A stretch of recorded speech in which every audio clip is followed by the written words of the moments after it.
start off with Guillermo Vicario. So I give Vicario a 5. I think obviously he's conceded 5 goals. I think I don't think he had a chance with I don't think I put him at fault for any of them, to be honest. I think a lot of them were just unbelievable strikes. Apart from that, though, he was pretty much untested. He made 1 save during the game, and that was about it. It was pretty. It's weird to say it, because he's conceded 5 goals, but it was like a quiet day for him. Yeah, it's strange to put it that way, but as you say, he only had 1 save. I believe it was in the first half where I think Vitinha clipped a lovely ball into the box, and I think it was it Zaire Emery running onto it, and he didn't. It wasn't even a shot. I think he was trying to control it, but he needed kind of controlled it into the goal, and Vicario stopped it. So I guess it does count as a shot. Oh no, he made another one from Lee Kang-in late in the game, didn't he? A long range shot. Yeah, so it must have been that. Yeah. That's really that's all. I guess if you're being hypercritical, a lot of the times if you're conceding more than a goal in a game from outside the box, your eyes are going to be looked at you. But I agree. The one when the first one was in off the underside of the bar, not much you can do there. The second one, there's a lot of bodies in between him and a goal, and it went right in the corner as well. So not much you can really say about that. I would say maybe if you're being hypercritical, the third one doesn't go exactly in the corner, but it is a one-on-one, and it had a lot of power from Fabian Ruiz, so you can't really criticise him too much. I just guess 5 is because I know he can't really say he's at fault for any of the goals, but when there's 6 shots on target and you concede 5, it's just not a great look. Yeah. So that's it, really. You can't really rate him up if he's not making the saves. Yeah, exactly. So 5 for Guillermo Vicario. Next up is Pedro Porro. I gave him a 5 as well. What did you give Vicario, by the way? I gave him a 5. Oh, you gave him 5. And Porro? 6, yeah. Yeah, 6. I gave him a 5. I think there were positive things in there from Pedro Porro. I think his delivery was brilliant, particularly from the set pieces. I think fantastic from Pedro Porro, and a welcome return to the starting lineup for him. But I thought, from a defensive standpoint, I thought he struggled at times, particularly because Kovica actually had to move side because he was getting so frustrated being on Jed's side. And when he went onto Porro's side, he did get a bit more joy, and you saw him have a bit more influence in the game. So I felt like defensively, he got caught out a couple of times. But yeah, his set piece is what really kind of stood out for me. Yeah, I thought he was all right. I think a bit wasteful on occasion, going with the ball at his feet, going long to no one. But I think in general, I was pretty happy with him. I thought defensively was pretty solid when he had the support with him. And as you say, the set-piece delivery was good as well. So, yeah, I gave him a 6. Nothing too great, but nothing too bad either. Mickey van der Ven up next. I gave him a 6. I gave Mickey van der Ven a 6. You? Yeah, me too.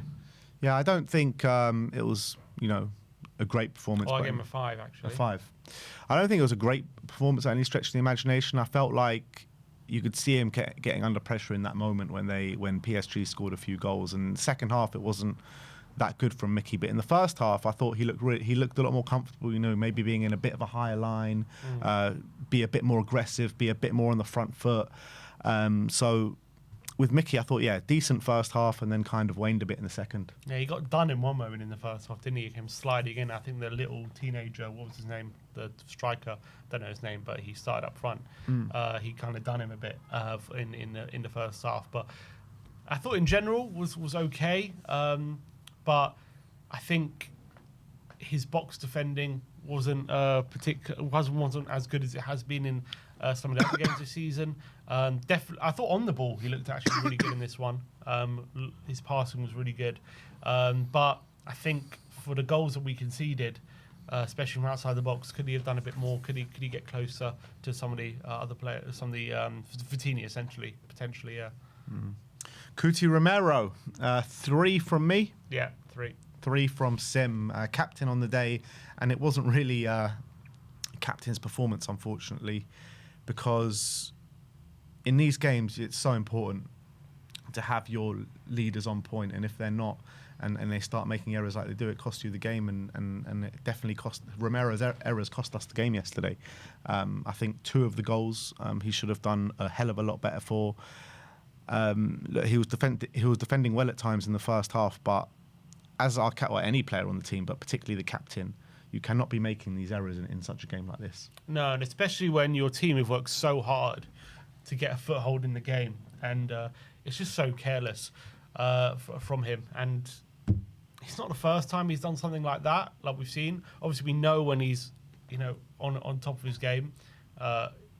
Though he's not as rash and he's much more clear thinking. But yesterday, a couple of those moments really let us down, and to have from your captain is really frustrating. It's really poor from him, and he's the one obviously supposed to be setting the example. So, first half I thought he's having a great game, and then he just let it all slip.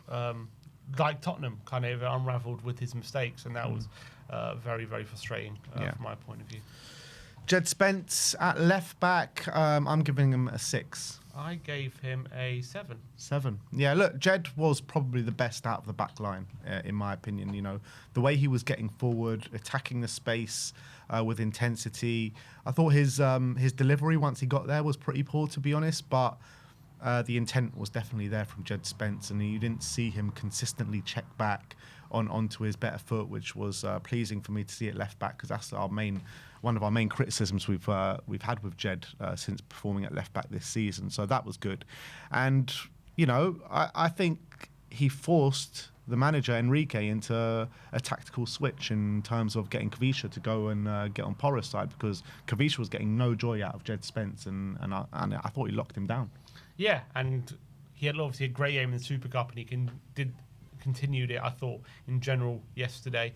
I thought his willingness to kind of run on the outside and exploit space being left by PSG was much better than we've seen in a lot of games when he played left back this season, where he just seems hesitant or scared to go and attack his man and go on the outside. It wasn't just him cutting inside all the time. Not to say he necessarily had a willingness to use his left foot, but a bit like how a doggy gets to the byline and cuts back, he was looking to get to that byline and cut in from there rather than cut in from earlier where he had to do an in-swing cross. So I definitely think I liked seeing a lot more of that from Jed Spence. Was also involved in the first goal with a nice ball to Bergvall, and I think he was much more his progression was a lot better in this one as well.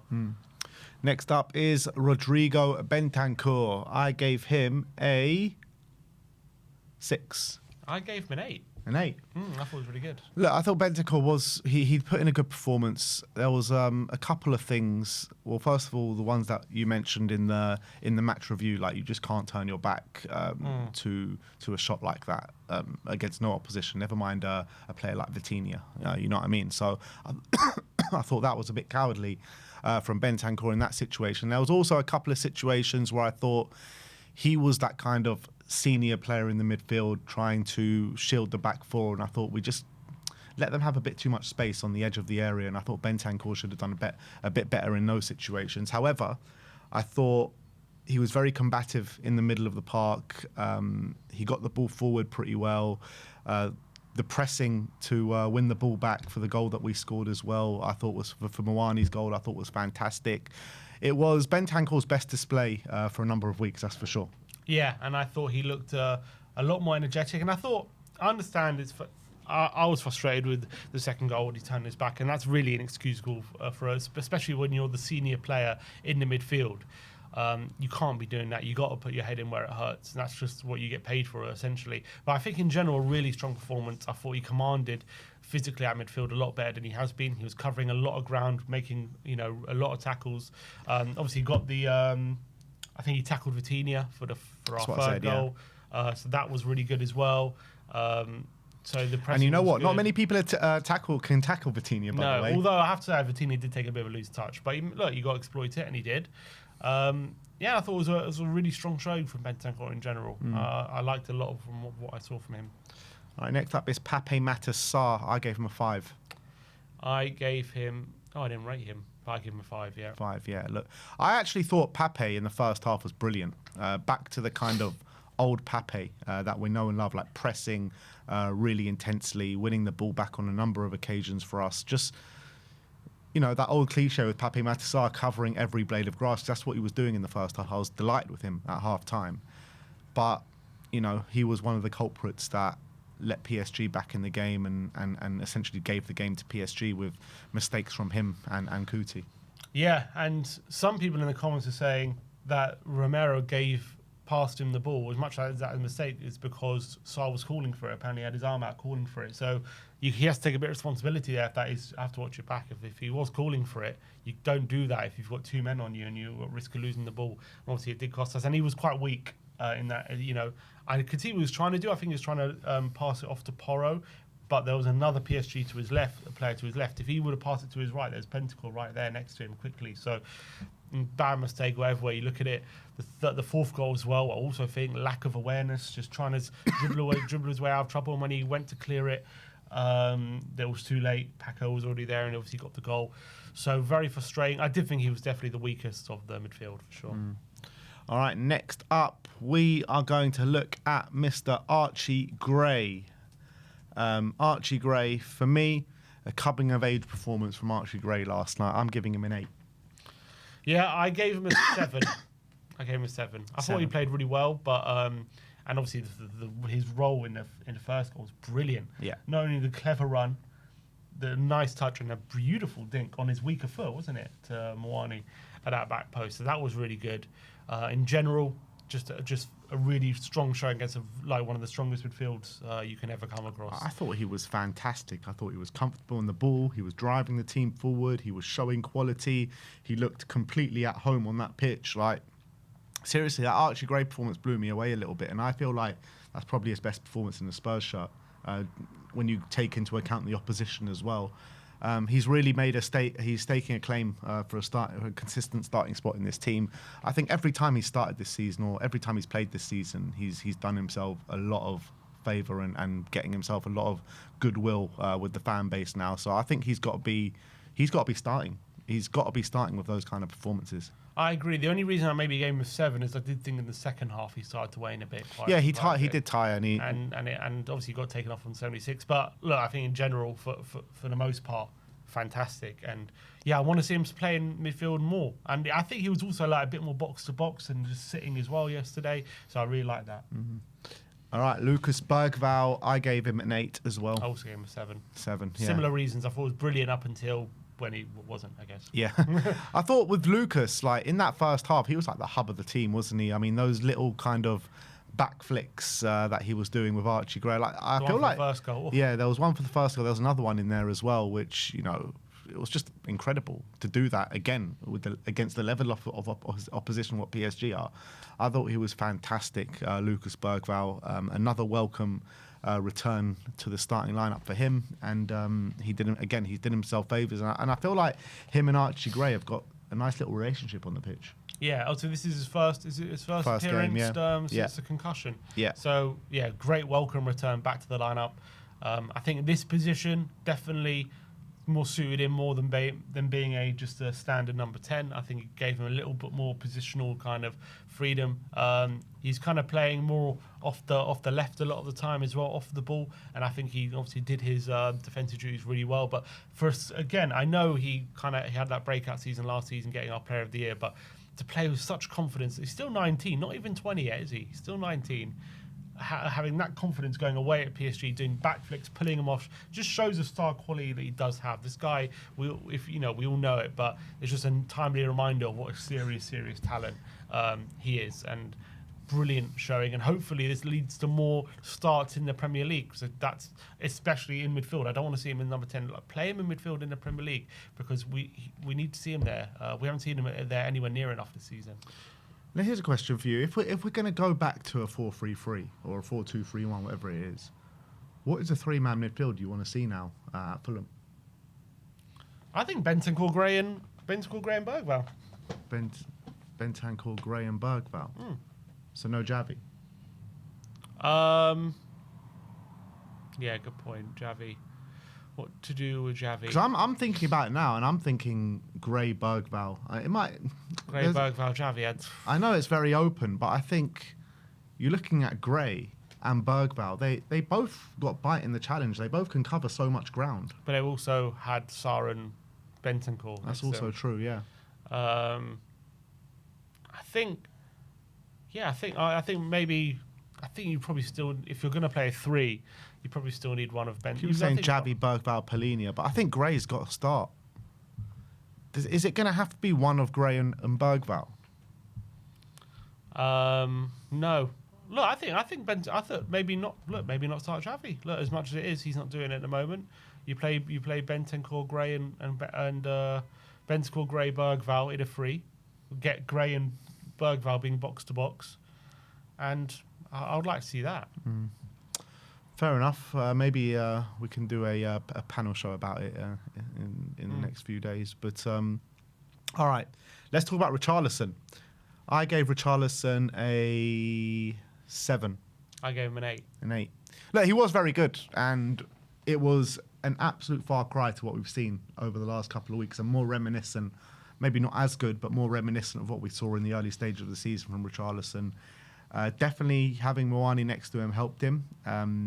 Definitely having runners off him, apart from Moani, helped him as well. He was just able to hold the ball up a lot more successful. We haven't seen him do any hold-up play pretty much over the past couple of weeks, and this was completely different.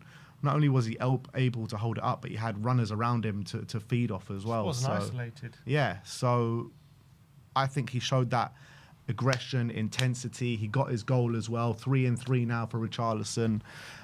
Just a much, much better display. Yeah, I agree. And I thought he had a really strong showing. I think definitely helped him having a strike partner next to him. Not surprised, last time he played PSG, he also had Kudus next to him, and he looked a lot better in that game as well. I just think he's the kind of player who needs support around him to really, I think, if you're going to play him up front in that kind of role, and you're going to be asking him to physically compete with centre-backs and lump the ball to him, for a lot of the games recently, it's literally been him up against 2 or maybe even 3 sometimes centre-backs, and he has definitely been struggling to retain possession. But this time, you're lumping up. He's one-on-one with one centre-back, and Wani's on another centre-back. It's a lot more of an even fight, and you saw yesterday. He actually won the stat. He won 5 of his 7 aerial duels yesterday. So that goes to show how much more effective he can be when he's not being bullied or outnumbered in the back line. And obviously, I thought not only his goal, good movement, obviously was there for the tap-in. The second goal from the corner as well, did very well to keep that corner in, and Gray obviously made the most of it with a brilliant flick, but brilliant from him to keep it from going out of play with a good header. And as you say, 3 goals in 3 games now. He's on form. You have to say that. It seems like every game he's on form in terms of numbers. We can say any striker who's got 3 and 3 is no, on form. I agree, but his performances. If you just look at his performances and don't look at the numbers, you wouldn't say he's on form. I agree. I understand that, but he's got 3 goals in 3 games. Yeah. So, he's got to be delighted with that. He's now, I think, level top goal scorer with Mickey van der Ven. So we've finally got a striker up there, which is nice. So, yeah, let's hope it continues. And, I would like to see. I'll be interested to see if he continues with a partnership with him and Wani together. And also, I'd like to see... the dynamic. Yeah, and I would like to see as well if we're going to continue with 2, I think it could help Tell having a partner with him up there as well, if we do that. So I think it could be an interesting thing to keep this way of playing, because I think it could help all our strikers. Yeah, agreed. And the last of the starting 11 was Randall Kolo Muani, who I gave a 9 to. Yeah, I gave a 9. 2 goals and assist. Yeah, 2 goals and an assist at his parent club, which was fantastic. It seemed like he had a bit of a point to prove on the pitch yesterday, to be honest. The guy was just non-stop running. Literally, he ran his socks off throughout the game, put so much effort and desire, work rate, and quality to match it too. The 2 goals that he scored were high quality, particularly the second one. The way he was able to get past his defender and slot it in and provide such a brilliant finish. The cross for Richarlison. I mean, there was such quality moments in there from Randall Kolo Muani, and he didn't let those PSG defenders have a moment's rest. Yeah, and the volley from the corner as well. It's got steer on target. It doesn't have long to think about it. It's quite high up the ball as well, so he's got to kind of like jump and volley it. And he did well to steer that on target and get the goal. So I thought I think this was performance where really showed everyone what Moani's all about and what he can do. I think he's shown bits of quality beforehand, but obviously getting to his 2 goals is going to take the weight off his shoulders, I think. Because we've seen it with strikers before, when they join a new club, the longer it takes them to get their first goal and the longer that goal drought continues. I mean, it's harsh for him to call it a drought because he's played about 4 or 5 times, and a lot of them have been cut short of injury and stuff like that. And also, he hasn't been fully fit. And he hasn't been fully fit. He's fractured his jaw. He's had a dead leg. He's had all these stop-start moments. So to finally get his goal and to get a brace and on such an occasion is going to do him the world of good. And it's going to, I think, hopefully now we'll start to see Moani kick on and with full of confidence. And I think everyone's been, excited, but I guess underwhelmed, not because of he's done anything bad. It's just because of the circumstances. Like he's come here. We're now nearly in December, and he's barely played and he hasn't scored. So everyone was very excited when we first signed him, but it was kind of like obviously an underwhelming start. But hopefully now his time at Tottenham can really kick into gear after that. Yeah, absolutely. Hopefully this can be the real start of his Spurs career now, because that was much more like it. It really was his best performance by far. And you can see like maybe he's getting to those physical levels now, because the amount of running that he was able to do was fantastic. And as you say, not only did he score 2, he got an assist, but I thought his hold-up play as well was as good as it has been in a lot of the games. And and the way he took that second goal, just the confidence he had to drive at his man. He did get a bit of luck because it got deflected off the. You make your own luck. But he did literally make his own luck, because how many times you see someone like Luis Suarez do that? He runs into a player, but he doesn't allow them to clear the ball. He'll get the ball back again before they have a chance. Luis to clear Suarez made a career out of that. Yeah, so people look at that and say it's lucky, but it's lucky in the sense that he kind of dribbles into him, but he kind of did it with a purpose. He kind of bullied his way past the defender, and it was a confident finish. And there you go. Hopefully, it wasn't just a case of him upping his game against his parent club to prove a point. I hope not, but hopefully this will be a start of things to come for him. No, that's going to kickstart his career. The only other rating I think I did was Thomas Frank. And I didn't rate any subs either, because the subs came on quite late. So I gave Frank a 7 yesterday. I gave him a 7 as well. Yeah. Much better from Thomas Frank. I gave him a 1 against Arsenal, and it was much deserved. But this one, he came up with a plan, threw everyone off with the formation. I mean, even when the team lineup got announced, we're looking at it and we're like, "What the hell is this formation?" Nobody could work out what it was as we were making our way to the stadium. But yeah, it was like a kind of 4-2-2-2 or a 4-2-2 diamond or whatever anyone else has called it. But it caught us all by surprise, because we're thinking, maybe he's going to go back 5, tried and tested against PSG, focus on the defensive solidity.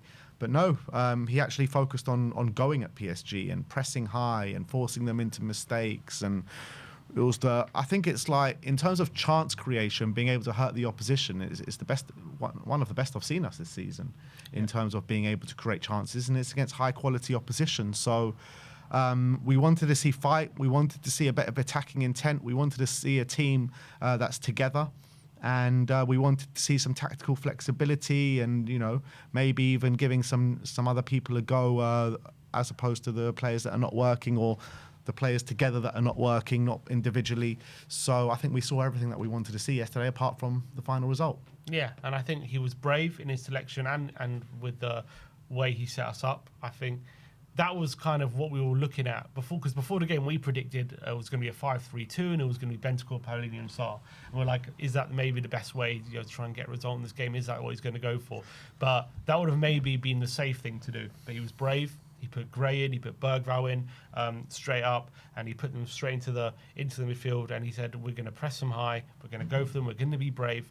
And we saw it from minute 1. The real intent, not just in our pressing, in our running, but also in our passing, crisper, more direct, more with a purpose as well. Players getting the right positions, players getting into the opposition half and looking to get on the ball and being brave. And that was really great. And obviously, it didn't ultimately pay dividends with the result, but we got 3 goals and we played very well for large parts of the game. I think Thomas Frank coached a win yesterday. I don't know if he coached a win. I think he coached a win. Like you're looking, because he can't, like, it's not down to him, is it? The individual errors that Romero did and the individual errors that Sarr did. I mean, maybe against a different side he might have coached a win, but against PSG they were just too good. That is in those 2 goals from Vitinha. That's just their quality. You know what I mean? So I guess I don't know if you can say it's down to coaching, but look, I think we probably deserve something out of the game. Did he coach a win? I don't know. We probably deserve something out of the game. Because I think it was down to individual errors why we lost that, not tactical setups and shapes and. It was, but again, it was down to the tactics why Romero didn't have many options. Yeah, but also Romero, just because he doesn't have an option to play out the back doesn't mean he has no options. He had options. He could have, gone long. He could have gone long, but they were trying to play it short. I don't know. I'm not saying it wasn't a mistake. I'm just saying that he's got enough experience to deal with that situation, Romero. I understand that, but that mistake is born out of probably how we're building up. And that was, I'm not saying it was an issue throughout the game, but in that specific instance, it was. That was the main issue on why that mistake happened. Look, we did well. We played well. We were braver, and we probably deserve. I would say we probably deserved a draw, or at least a draw. I would say we were unlucky to lose, but at the end of the day, every time we did get back, every time we scored, we conceded very quickly. Yeah. Every time. So. I think it's a bit much to say he coached a win, but I think we played well. But regardless, signs of life for Thomas Frank and the Thomas Frank era, and we live to fight another day. Yeah, it's weird to say that after a defeat, but we needed that performance. Yeah, as just to show what we're capable of. It's just positive. The team got clapped off by the fans at the end of the game, and I think that just says it all. After losing 5-3 particularly as well, so they won't get clapped off if we lose 5-3 against Fulham. No, they won't. No, they won't. But that is your player ratings for the 5-3 loss against PSG in the Champions League.